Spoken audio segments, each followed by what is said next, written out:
বন্ধ করুন।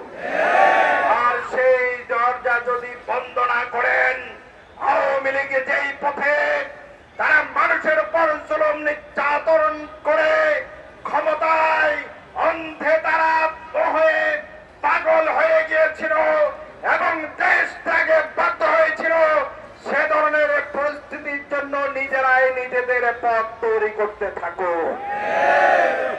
আজ এই আয়োজনে নারায়ণগঞ্জের সর্বস্তরের জনগণ এসেছেন। আমরা আজকে বিভিন্ন দলের নেতা কর্মী সমর্থক